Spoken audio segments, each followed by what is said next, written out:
الباب الرابع عشر تنبغل سبو إنا بانغال نيوتين النفقات في ديفانسي جدي حكونا من إسمع الميدان بي. عن عائشة رضي الله تعالى عنها قالت بماكي دخلت هند بنت عقبة ودو سنة جويته دو هند بيت دو عقبة بالربيع بن عبد الشمس أسلمت عام الفتح كوكا هيتاند ودت المكة والنوكو سلم في مكة بعد إسلام زوج أبي سفيان بامود مكو أبي سفيان سلمي قتل أبوها أتبة وعمها شيبة وأخوها الوليد وابنها حنزلة يوم بدر ñande badiri be makko bappa makko modi ma honno innete ɓiɗɗo makko on wo nene goto makko ɓe ɗo fof muɗum waɗano hinde ko ɓeygu aba sufyan imrata abi sufyan ayi ɓeygu abi sufyan o arno ala rasulillahi kane laaɗo allah ɓawo silmi joni ko julɗo kanko e mudi makko fa gara toni ya rasulallah inna aba sufyana rajulun shahihun ko gorko selluɗo la yoteni kono alala jaɓɗo jonnude mina nafakati dépense tasma yakfini ko yonatala wa yakfi baniya yona ɓiɓɓe am ɓen ko honno mi waɗata illa ma akhadtu min mali bi gayri ala ilmi so wona mi wujja e jawdi makko nin mi ƴetta mi timmina dépense on ko alda e gandal makko tawi tu yonanayi men ko be mi ƴetta e jawdi makko ndin komin yanodira bere ko yonnatalan kon komin yanodiri kon yonata few fahal alayya fi dalika min junain tawi si miɗo mari bakkatu ɗum mi acca fa qalane laaɗo maki ma dama himo mari ko yorire jungo o ala jaɓude jonnude on ko yonata hudi min malihi ƴettu immorde e jawdi makko ndi bil maruf ko no moƴƴiri ma yakfiki konko wawatama yonande wa yakfi baniki yonana ɓiɓɓe maɗa ɓe muttafan alayhi ko andingol e gorko so liɓal dépense ko yonata hara himo mari coggu mum ko yorire jungo o waɗi si tawi honno wiyete awa modi makko hino mari feere mu'unle no selli kanko debbo on ka wujjata e jawdi modi makko ndin ka o ƴettata na nguyka de afwan nde o ƴettata e jawdi modi makko ndin o lellito dépense on so ɓeyditi noon 25 francs on 25 ɗon ko nguyka ko nangueten kono ƴettugol lellito dépense on gollira ɗum ɗon e ɓeydita e hoore dépense on fi ko nguure maɓɓe wata timmede hara ɓe mara bakkatu e muɗum e bimana yer misqala daratin hara ɓe mara bakkatu e muɗum hara goɗɗo ona ta yoruɗo jungo muttafaqun alayhi وعن طارق المحاربي قال قدمنا المدينة من أري مدينة فإذا رسول الله قائم تين لا ندعي على المنبر يخطب الناس من خطبا دين وقال نلا ما يد المؤتل جنgo أكو دونغو أكو ngongong الأولو يكون ngongong دونغو وابدا كونو فطورنون سا أوكاي النقدون بمن تقول بينغولي ما بيبما بينغولي ما إفامي ما بيوندو دابين أمك أي أمما وأباك أي بما سيريدون وأختك أي باندراما وأخاك يكوتراو ما دون summa adanaka fa adanata refti ɓattiɓe bappa e kawra e yayira kono haray ko ɓeygure ma ndeyata sellataka goɗɗo accata ɓeygure mum nden no nawni mbi mana no holi ma no weela ma no nawni o dépensa goɗɗo go rawahu Nasa'i wa saha ibn Hibban wa Daraqutni wa Abi Hurayrata radiyallahu ta'ala an qala o maki qala rasulullah sallallahu alaihi wasallam Allah maki lil mamluki fi jeyaɗo taamuhu ñamete makko kiswatu e koltu makko wala yukallafu ɗum ele o fawaka min al amali immorde e golle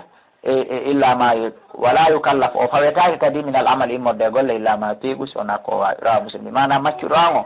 komin holtintamo komin ñammintamo nayo mi fawmo kadi golle ko o wawata andi maccuɗo an ko jeyaɗo e ɓeygure amo mi holtintamo mi dépensata wana Hakim bun Muawiya al-Qashiri an abi ko ƴettaɓe makko radiyallahu ta'ala anhu yo Allah subhanahu wa ta'ala welemo qala wi qultu min ya rasulallah ma haqqu zawjati ahadina alayhi kon ɗo ne haqqe ɓeygu amen e hoore amen malne laaɗo maki c'est très simple na ko metti fi antutima ko nde ñammintamo ida taimta sa ñaami o defaali ñaami defata yeeya mo ñamminali ñamminta watak suwa ha holtinama idakta sayta sa holti no ronki tuuba ño'ata hido wala to boribil wajha wata piimo kadi ka yeeso bokko bakka wala to kaddi wata kani mo ñiddinamo ko ɗum fawi en e jungo sonnaɓe meɗen ɓe musidɓe julɗo alhadis ha ka hadis on hatti ɗum mo juuti o mekka وتقدم في أسرة النساء ديسا وفي إينو وعن جابر رضي الله تعالى عن النبي قد يتنا بجان صلى الله عليه وسلم في حديث الحج في حديث حج بطولي بيوتي نون جوتي نون توزست كنو دو برات من قال في ذكر النساء في جانتا سنة ولهن عليكم إن ودن سنة مبين دوم رزقهن دفانس مبين وكسوتهن أهل تنقل بالمعروف نمؤي أخرج مسلم إهن نقل بين يوم نقل نون كونو ورب بين فاي وعن عبد الله بن عمرو رضي الله تعالى عنهما قال رسول الله صلى الله عليه وسلم كفى بالمرء kafa bil mari yoni sonnajo isman bakkat an yo dayi'a nde o afwan yoni gorko yoni neɗɗo wo neɗɗo gorko e debbo isman bakkat an yo dayi'a nde o yeɓata nguure man ya ɓuutu ommo ɓeyni mi mana yoni neɗɗo bakkatu nde o ronkata liɓande ɓeygure makko nden dépense ko o mari ko enen worɓe renoɗen hulen Allah ɗon ma nde o ronkata holtinde ɓe embete ko o mari ma nde o ronkata ɓe ñawde embete ko o mari wono noon yoni sonnajo kadi bakkatu nde o blokata dépense e ɓeygure moodi makko nden fii ko kanko henndi dépense on e nder turuji makko ɗin letta ɓikkoy koye hara koye ñamata ha leer feƴƴa ma ɗuyta dépense ji ɗin ma ɓaano anndi sina makko kon maafe ɗon welatamo tewo pas defa kon maafe ɗon ɗum ɗo fof ko yeeɓugol dépense nguure mo ɓeyni haray ɗum ɗo yonanimo bakkat ko naadamo yiite yo Allah on dandu en rawahu Nasa'i wa huwa inda Muslim bi lafsin an yahbisa ko nde jogitoto amman yamliku qutahu mo jogiti nguure mum wan Jabir yettama e Jabir yarfahu fil hamil al mutawaffa anha zawjaha heɓe addi fi sonnajo mo moodi mum faati tawi ko sowiɗo kala nelaɗo maki la nafaqata lah Jabir kam wi wonde manna nelaɗo maki dépense ala naamu kanko sonnajo on c'est à dire ko tawi kollego ya moodi makko maayi ɓe mana dépense waɗɗaki fure on ka o maayi toon akhraja al-Bayhaqi wa rijalu thiqatun lakinna qala wi al-mahfuz ko hunja ko waɗɗo fof ko darnugol o hadise ɗo min kadi Abdoullaye kala komi suɓi ko en darno o hadise ɗo tawi ñawitir hunde e makko taw en yiyo e goɗɗe yeeso wa sabata hino tabiti an nafyu nafqa e riwugol dépense on fi hadis Fatima tout juste kadi e hadise mo nene Fatima binti Gaysi filli on kamata qaddama no feƴƴini on kadi no itti dépense on rawahu Muslim wa Abi Hurayrata radiyallahu ta'ala an qala wi qala Rasulullah sallallahu alaihi wasallam maki al yadul ulya jungo dow wongo khayrum ɓuri moƴƴude min al yadi sufla de jungo ley wongo kono an okkitirowo toujours ne laaɗo maki wa yabudaw ahadukum yo goɗɗo e moɗon fuɗɗorɓe man yaqulu ɓemɓe o ɓeyni wota accu ɓeygure ma nden no holi ha e holtingol ɓeygure goɗɗo taqulul mar'a sonnaji ko in hi at'imni aw talliqni on say sonnaji go haalani modi mum he a ñamminaylam ma accitala tayle ko ɗum ko gotel e ɗin angal nde gorko liɓanta ɓeygu mum dépense hara himo mari o salo to woni liɓangol mo dépense nde o liɓantama dépense tawi ko salari on warde ɗum no yoni nganto timmugo ko o tortora hoore makko few raw dara ɓotini wasnadu hasan wani Sa'id ibn al-Musayyib fi rajuli fi gorko laayaji dow tawɗo heɓata ma yon figo ala alihi o yewti en fi son gorko tawɗo heɓata dépense ala ɓe dépense ko dépensira mi mana ɓeygu e muɗum nde qala wi farigo baynahuma koyoɓe senne few so tawi woni an a jombi a ala heɓde dépense mako ñawdirama ɓanayo o yaw letto ha o maaya no jeeya ko addi islamu renugol piiji 5 no jeeya ɗin piiji 5 renugol bimana wonki julɗo on fi wataki yeeɓa an noon sa a jombi o tawi a wata heɓandemo ko ñaama e ko ɓorno mala budda hoykoy hara islam koye sendu on few no waɗi sonnaɓe ɓittiɓe ha saabu dépense koye islam senduɓe ko ɗum ɗon ko haani piiji 4 hedditiɗɗin o nodday ka numéro téléphone islam wiɗen ɗin no ari aynugol heƴata kadden darse on fof ɗum piiji 4 hedditiɗɗin o nodday ka numéro téléphone ji 68 60 53 09 67 60 53 09 63 60 53 09 haray koye ɗi numéro téléphone joni ko noddoto musidɓe julɓe أخرجه سعيد بن المنصور عن سفيان عن أبي زناد عنه قال قلت مي لسعيد بن المسيب سعيد أولاندا دون جابي دون من وين سنة نكو سنة فقال لي سنة نكو سنة كم وهذا حديث مرسل قد هذا مرسل قوي كتير ده يقول لي تيتير وعن عمر رضي الله تعالى عنه أنه كان كتب إلى أمراء الأجناد وعندني سيدنا عمر كلامي كأنه خليفة المؤمنين وعندنا أدول يترتي ملامين منكوغو fi rijalin fiiɓe worɓe wabu an nisaihim wirniɓe voyasi accetireɓe muɗum ɓe sharia fiiɓe an yahuduhum bi an yanfaku ko nde ɓe ƴettata ɓeyguli maɓɓe ɗin ɓe dépensaɓe aw yutalliqu ma ɓe accitaɓe tas fa in tallaqu si ɓe accitiɓe ba'atu bi nafakatin ɓe jonnanaɓe kadi e dépense kadi ma habisu embere ko ɓe jogitinoɓe kon e dewgal maɓɓe ngal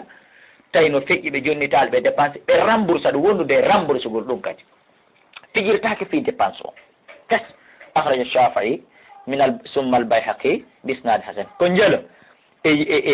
yimɓe poɓoɓe worɓe poɓoɓe jooɗiɓe Amérique Europe ɗo Angola ɗo ma sokki Bissau ɗo misal ma Sierra Leone ɗo lewru lebbi ɗiɗi hitande duuɓi 3 4 5 humpitaka addali dépense ɓeygu mum wona ngal gollitirgol islam tunno ɗum wona jeejo noon wona canteɓe ɗum addali dépense aranali ɓeygu mum nelanali ɓeygu mum wona golle noon وعن ابي هريره رضي الله تعالى عنه قال جاء رجل ارن الى النبي صلى الله عليه وسلم فقال يا رسول الله قال لا الله عندي دينار مار دينار فلا مويت صدقه دينار باجو قال لا ما كي ودي كو يكي بالي anteko itto sadaka taw ala nafsika e wonki ma ke bi mana ko an hande do yaw nyama dum taw ko mo nyami si nyamina qala ya gasim jabi indi akhar o yino mari dinar go Allah laadama ki awa ɗon noon an tigi itton sadaka ala walade ka ɓiɗɗo ma jonno ɓiɓɓe ma ɓen ɓe ñaama ko ɓen ɓuuri anndude ɗum taw ɓaala o yindi ahar o ɗo goyno waɗi pré mo ƴettude si on ƴetta e ittay sadaka kono laaɗo no hollude mo no warrete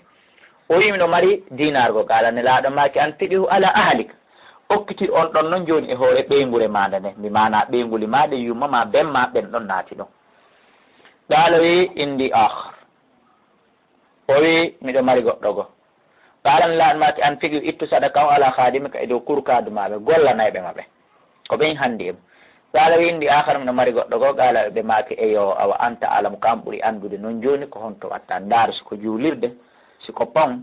siko dangujo siko nawnuɗo siko torotoɗo ƴetta ɗum ɗon okkorama siko ñawliɗo ko andingolle ko hoorema adi waɗɗade ñammingol refti ɓiɓɓe ɓen refti ɓeyguli ɗin refti yumma e ɓen refti kurkaduji ɗin refti hedditiɓɓen ko ni yaari akhraja Shafi'i Abu Dawud al-lafzu lahu wa akhrajahu an-Nasa'i wal Hakim be taqtimi zawj alal waladi wo ɓe fillino ko go ko adorgol ɓeygu mum e hoore ɓiɗɗo on kono ko ɓiɗɗo on adortede wan basi bon hakim an abihi an jaddi qala wi qultu min ya rasulallah man abar ko hombo mi ɓurata ɗiggude e mum mi ɗofto awalego qala nelaɗo maki ummuka ko yummama ko ɓurata ɗiggande ɗoftoɗa yankinanoɗa respecta ɓuuri to ndaare ko o noon ɓuura yawede joni ɓurtu min ni si nene feƴƴi summa man hombo kadi qala nelaɗo ma kini ummo ka hani nene ma kadi ɗimmu ɓurtu min ni hi nene tullaɓe ɗiɗi summa man si nene feƴƴi hombo qala nelaɗo ma ki ummaka nene ma ɓurtu min ni hi nene laabi tati summa man si nene feƴƴi laabi tati ko hombo qala